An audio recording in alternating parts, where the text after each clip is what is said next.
Hey guys, welcome back to the show. So today we are going to discuss about Semantic Web and how to optimize for Semantic Web. And before we go into the podcast, if you're listening to this podcast just the audio version and you are not following the YouTube channel, so sometimes I go ahead and record a Loom video and screen recording of me doing a keyword research. I recently recorded a great tip on doing a keyword research using Quora.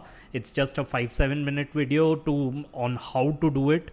But yeah, I mean, these kind of videos where I just don't talk and show you how it's done and how I compose an article using the keywords. So these kind of things I mostly record and put it on YouTube. Moreover, I'm trying to record more of video podcasts now, so that's gonna be a good thing, I'm guessing. I really hope so, because what happens is, like, when you record an audio version of a podcast, you just have the audio and you cannot actually publish it on YouTube because it doesn't make any sense.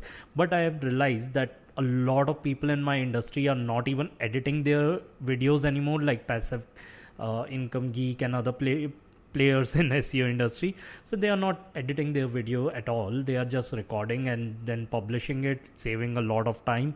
And as you know, if you're good at SEO, you are really busy with different kind of stuff. But YouTube searchability is really good, and I think I can reach out to more people if I'm recording the video version as well. So whatever is comfortable, if you like audio, just go with audio, but do check out the Loom videos I put on YouTube, because that I cannot share at all in audio, so that cannot be repurposed. Anyway, coming back to Semantic Web, everyone is talking about Semantic Web, Semantic SEO, and then programmatic SEO is another thing, but we'll talk about it some time later. But yeah, let's talk about Semantic Web.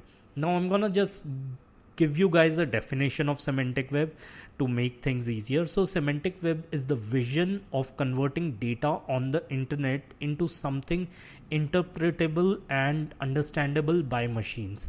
In simpler words, a semantic web refers to a web of content where machines can process the meaning. Okay, now understand this thing, where machines can go ahead and process the meaning. But before we go into it and I give you the tips on how to do it, it's very, very important that you understand how Semantic Web works. So understand this thing, like, just forget completely SEO and everything else. How internet started working is, there was a time when people used to do their research on research papers, and how it used to work is, like, in the research papers there used to be citations that if you want to read about it, you go ahead and go to this citation, and then you go to a public library, like literally get out of your house, go to a public library, get that book, and through that book you can get the information that was linked. Okay, then came Web 1.0, where hyperlink got launched. So if you are reading a citation or a book, or if you're reading a paper or doing your research as a scientist, you can just click on that link and you can reach out to the next link where you can do your study. And if you want to go deeper, again click on that hyperlink and you go in deep into it. And then came Web 2.0, as we are living it, we are breathing it. It's Instagram, Facebook, LinkedIn, where people can interact with people, not just with content. Okay, so people are talking to each other, connecting with each other in different mediums and watching other people grow, and not just content. So it's not just text-based content anymore. That is Web 2.0. Now is coming Web 3.0. So Web 3.0 is not just about crypto and blockchain and decentralization and other things.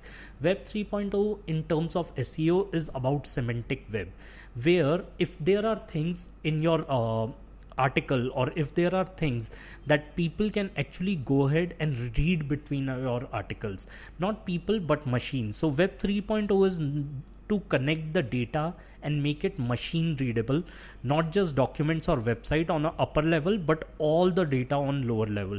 That means your videos, let's say if there is a particular context in this video which is not there anywhere on the search, or no one have written about it, and I'm recording this video and I'm publishing it on multiple channels, one of them is YouTube. So Google bots can go ahead and read between the videos and give me the exact answer. If I have given an answer and people are searching for that question and no one have given the answer, Google can pick up that particular part of a video or part of an article. In fact, in future it will be able to pick up a part of an audio, that this is the particular part where people have actually given the answer. So that is why Web 3.0 is important, and that's why you need to search semantic as that. Now this will allow for specific data to be referenced between documents. This concept will be known as Web 3.0, and this concept will be known as semantic web as well, where machines can go between your articles. And that's why I keep talking a lot about passage indexing.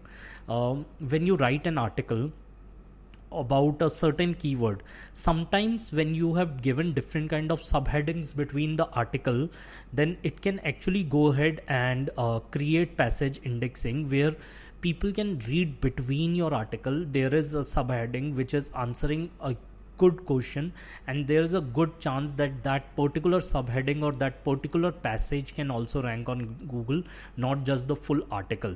And that's why you need to play around a lot with your subheadings. Use jump links, table of content as well between your articles, because that makes Google searchable, that these are different units between your articles. So if your main article is not ranking, that's completely okay. One article always rank for multiple keywords, and that's one theory you have to keep in mind when going for articles. Now we'll go into how to optimize for semantic web and other things. So first thing that you need to know about semantic web is that build content around entities and not keywords. A lot of people are still stuck on doing the keyword research, where the world have moved towards the complete into topic research now. So concentrate more towards the topic research, not the keyword research part. It's completely like downhill from then onwards. But yeah, topic research is more important. So entities is something which are single person, product, service, article, or a single organization. And instead of creating thin pages on different keywords or similar keywords, rather than doing that, create one big page on particularly creating all kind of similar keywords. So I hope I can give an example for it. So let's say if you want to create a page around different kind of leather, so you can go ahead and create a full grain leather, vegetable tanned leather, and vegan leather, non-vegan leather, and you can create multiple pages and get a thin article done on them. But if you create a complete big knowledge source with more than 4,000 5,000 word with all kind of leather, mentioning it with proper subheadings, that one article will give you more traffic than all the thin articles, because you are actually completing a journey of a user who wants to know all about it, and you are completing a complete journey of a user just by one article. So that's why when you're going in an informational article, try creating a bigger resource than a smaller resource. Try going for a big picture than a small picture, and that's one thing that I always keep in mind. So I go ahead and write a lot of commercial articles, and sometimes I go ahead and go for one article which take one of my writer or two of my writers 1 week to produce, but that article is about 4,000 5,000 words. So that is something that you can always go ahead and consider doing. Second thing, use structured data. If you want to optimize for semantic web, then go ahead and use structured data. It's also known as schema markups. A lot of schemas are there now. Go and check it on schema.org that there are. So schema is basically you teaching Google or Bing or any other search engine as a baby that this is what it is. Like, this is reviews, not product description, but this is product description. This is a review I got from another customer. This is product picture and such things. So when you're writing a about me page, this is a page about me as a person, and you can rank me as a person. If someone is searching my name on Google, you can give me a separate knowledge card as well. So that is what schema markups does, and that's why it's more important for your website. It won't just cut it with schema plugins that are there. Some of them are like really advanced schema plugins, but also try and put schema in your codes. If you don't know, then hire a expert to do it, because it's a one-time thing. So whenever in SEO there is something which is one-time job, hire an expert and get it done with. Third thing is optimize for search intent. Now search intent is something very something that matters a lot. Okay, search intent is something that you need to keep in mind before even doing the topic research or keyword research. If you're going for a commercial intent, you want to sell people some things. Now in the top of my mind, I was recently doing different kind of things. Now when someone types gramophone, then they want to know about gramophone, or it could be that they want to purchase gramophone, or they want to know the definition of gramophone. But when someone types a keyword like gramophone facts, or facts about gramophone, or who invented gramophone, they are looking for information. And if between that article, if your intent in that article is that you are trying to sell gramophone, you can buy this gramophone as a part of your home decor, and why do people love gramophone as home decor, then you have actually crossed the intent. They were looking for coming up with informational intent, and you are providing them with something commercial, and goes vice versa as well. If someone is looking for gramophone for sale, they really don't care who invented gramophone. By the way, it's not Thomas Edison. Yeah, I know. So use semantic topic structure for building content. That's my fourth tip, that use different kind of semantic topics for building a structure. Now this is something really funny I read. If you read a man rides a horse, also you can read a horse rides a man. A man rides a horse is exactly the same keywords, just placed differently than a horse rides a man. Okay, but only the first thing will rank, second thing won't rank, because it's completely utter nonsense. Like a horse rides a man. I mean, it sounds dirty, but yeah, it won't rank. So that is the whole point of semantic web, that you cannot just put random words here and there and think your article will rank. And that is what I get most irritated about when people talk about keyword density and all. These are some things that you should have left back in 2016 and 17, that this many times I need to mention a keyword in an article.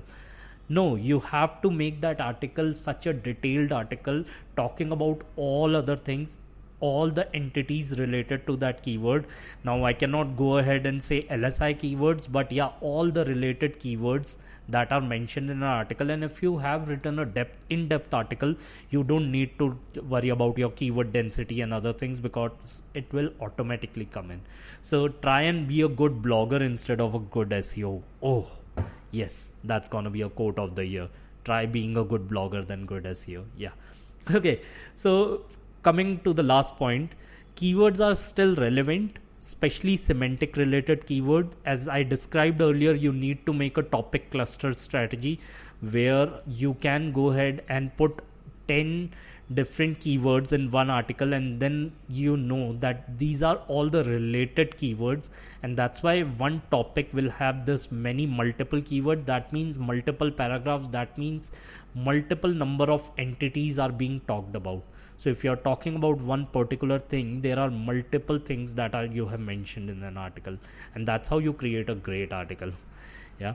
So yeah, that's the tip of the day. And few other things to find out great topic research when you're doing is going through PAA. People also ask questions, and those questions can give you an idea what people are actually searching for, so that you can actually keep the intent of different people in mind. Instead of putting one PAA, like one people also ask, or you can go on also ask.com and answerthepublic.com. Instead of creating one particular question, taking one question and creating a full blog about it, rather than that, take multiple questions, create a cluster, and then create a blog around it. It will actually help you semantically do the SEO part, and create that kind of journey for the user. So that, let's say, again, coming back to gramophone, what is gramophone? Who created gramophone? How was it invented? What is the role of needle in a gramophone? And why it's a wonder, and all those things, that these kind of things. What is the difference between phonograph and gramophone? So you are taking people on a journey, and that's what Google wants you to create. That whatever the next question person might have, they should not go back to Google again. They should find that in same article itself. I mean, that's how beautiful semantic web is. But yeah, that's the tip of the day. Thank you so much, guys, for listening. If you're watching it on YouTube, thank you so much, guys, for watching it, and I will see you guys very soon. Bye.